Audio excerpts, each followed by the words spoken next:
what it reminds me of is when we look at the product design discipline specifically, Mhm. right? Like 10 years ago, there wasn't a product design title, right? Like you had UI designers, you had UX designers, and over time, those things merged. We sprinkled in a little bit of PM and research, and then we got the product design role, right? But if you circle back, if you go back 10 years, when you were interviewing a UI designer or a UX designer, right?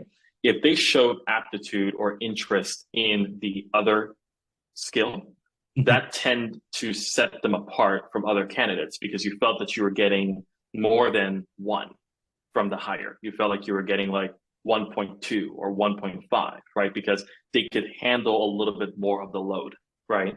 Um, I feel like that is what AI literacy will look like next year when it comes to hiring, right? Where it's like people are still going to be hiring product designers, but if someone shows their aptitude or literacy or deep interest for things like AI, it is definitely going to make them stand apart from their other peer candidates, right?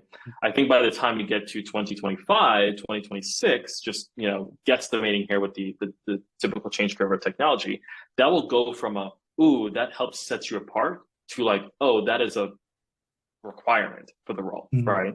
Mhm. So basically, my answer is yes to your question, just over a longer time horizon.